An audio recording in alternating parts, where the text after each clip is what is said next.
पुष्टिवंत देह जाणार अपवित्र आहे. तुम्ही ठेवून बघा त्याला, 2 दिवस आंघोळी करू नका, घाण वास मारेल. तर हे अपवित्र आहे. पण अपवित्र जरी असेल तरी सुद्धा नामाच्या चिंतनाने त्याचे पावित्र्यामध्ये बदल होते, म्हणजे पवित्र होतो.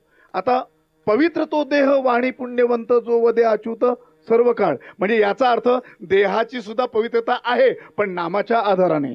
विठोबा रखुमाई,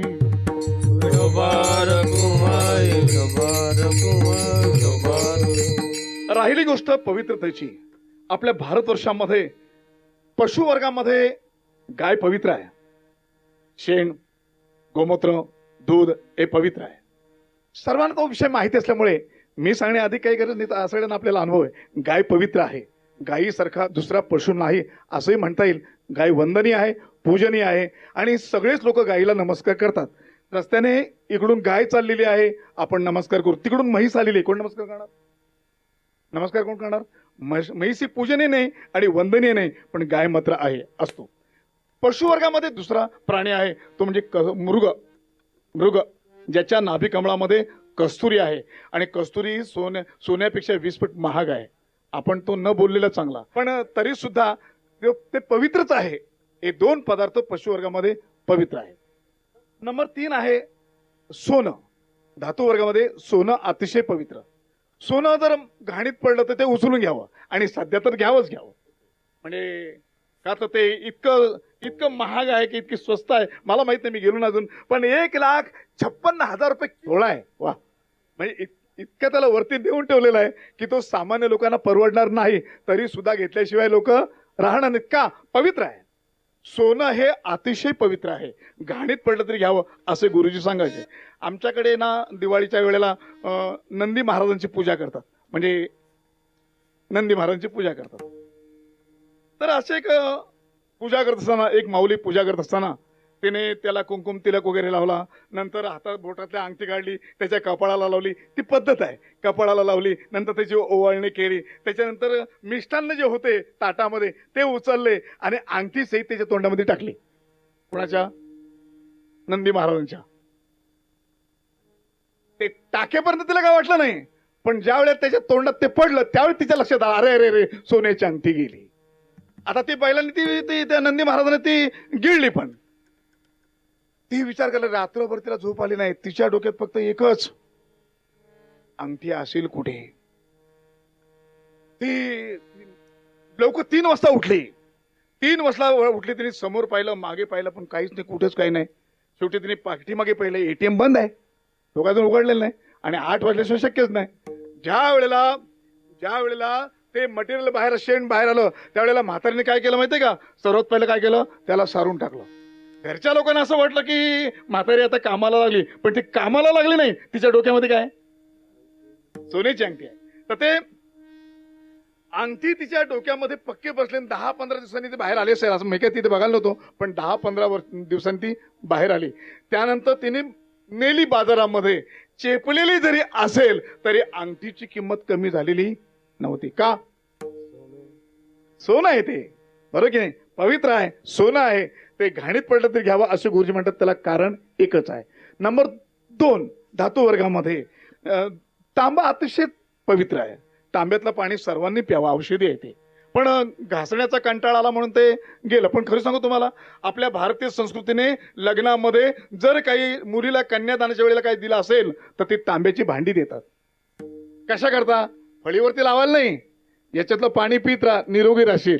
पण लोकांनी त्याचा विचार न करता शोभेच्या वस्तू घरामध्ये ठेवल्या, हांडी भांडी आणली आणि तांब्याची भांडी वरती ठेवून दिली. त्याच्यानंतर बऱ्याचशा गोष्टी आपल्याकडे अशा आहेत की ज्या पवित्र आहेत, पण त्या आपल्यापासून काही दूर आहेत. नंबर 1, आपल्याकडे भारतवर्षामध्ये प्रत्येक गोष्ट लिहिताना मागचा पुढचा विचार करून लिहिलेला आहे की न बदलेल अशी. आपल्या भारतवर्षामध्ये एक वस्तू अशी आहे, आई वडिलांची पूजा, आई वडिलांना नमस्कार. नसून सुद्धा त्यांना गुरु मानलेला आहे. मातृदेव भव, पितृदेव भव, आचार्य देव भव मानलेलं आहे त्यांना. आता हे मानलेलं तर तेवढ्या पुरतं राहिलं. सध्याच्या काळामध्ये आई वडील आवडतात तसं नाही, पण आवडावेत ते. जर का भौतिक वस्तू जर एवढ्या पवित्र आहेत तर आई वडील सुद्धा तेवढीच पवित्र आहेत. मला सांगा, मी तो विचार सांगणार तुम्हाला की आपल्या भारतवर्षामध्ये पुंडलिकाची कथा आहे. पुंडलिक आई वडिलांना घेऊन काशीला निघाला होता. जाताना त्याची अशी स्थिती होती की त्याच्या आई वडिलांच्या गळ्याला दोरी होती, बायको खांद्यावरती होती. अशी कथा मी ऐकली, ती तुम्हाला मी सांगतोय. तर बायको खांद्यावरती होती, म्हणजे पत्नी खांद्यावरती होती आणि आई वडिलांच्या गळ्याला दोरी होती. असे काशीला जात असताना पंढरपूरला ते थांबले आणि तिथे त्यांचा दिन म्हणजे थकलेले भागले असल्यामुळे लवकर झोपे गेले. पण मध्यरात्री ज्या वेळेला पुंडलिक राय उठले त्यावेळेला त्यांनी पाहिलं की 3 स्त्रिया कुकुट स्वामींच्या मठामध्ये चाललेल्या आहेत. जाताना त्या काळ्या कभिन्न होत्या, पण ज्यावेळेला त्या पुन्हा परत आल्या त्यावेळेला त्या शुभ्र होत्या, पांढऱ्या शुभ्र होत्या. त्या नुसत्या स्त्रिया नव्हत्या, गंगा, यमुना आणि सरस्वती अशा 3 नद्या होत्या. आणि विचारलं की मी जाताना तुम्हाला पाहिलं, तुम्ही काळ्या कभिन्न होतात, एकदम तुम्ही पांढऱ्या शुभ्र.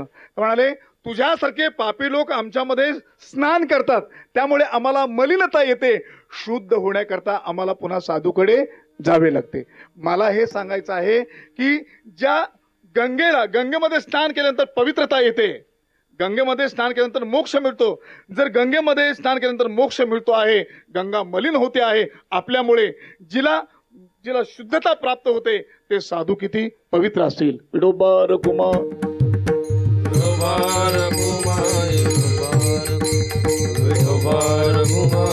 एक श्लोक आहे ज्याच्यामध्ये तो शब्द आलेला आहे, अनपेक्ष सुचिर्दक्ष उदासीन गतव्यता सर्वारंभ परित्यागी योमदत्त समीप्रिया. त्याच्यामध्ये शुची शब्द आलेला आहे. शुची नाम पवित्र. जगतामध्ये साधू सारखा पवित्र कोणीही नाही. आणि म्हणून अभंगाच्या पहिल्या चरणामध्ये जगद्गुरु तुकाराम महाराजांनी पवित्र शब्द वापरला. पवित्र सोवली, पवित्र सोवली, पवित्र सोहळे, पवित्र सोहळे, पवित्र सोवली, पवित्र सोवली, पवित्र सोहळे, पवित्र सोहळे. एकतीच भूमंडली, एकतीच भूमंडली, संत आवडता देवा, संत आवडता देवा. एकतीचा भूमंडळ, एकतीचा भूमंडळ, संत आवडता देवा, संत आवडता देवा.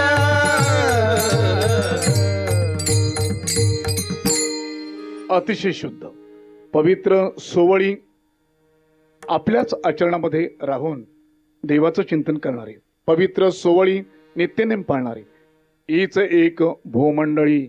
या भूमंडळामध्ये साधू सारखा दुसरा पवित्र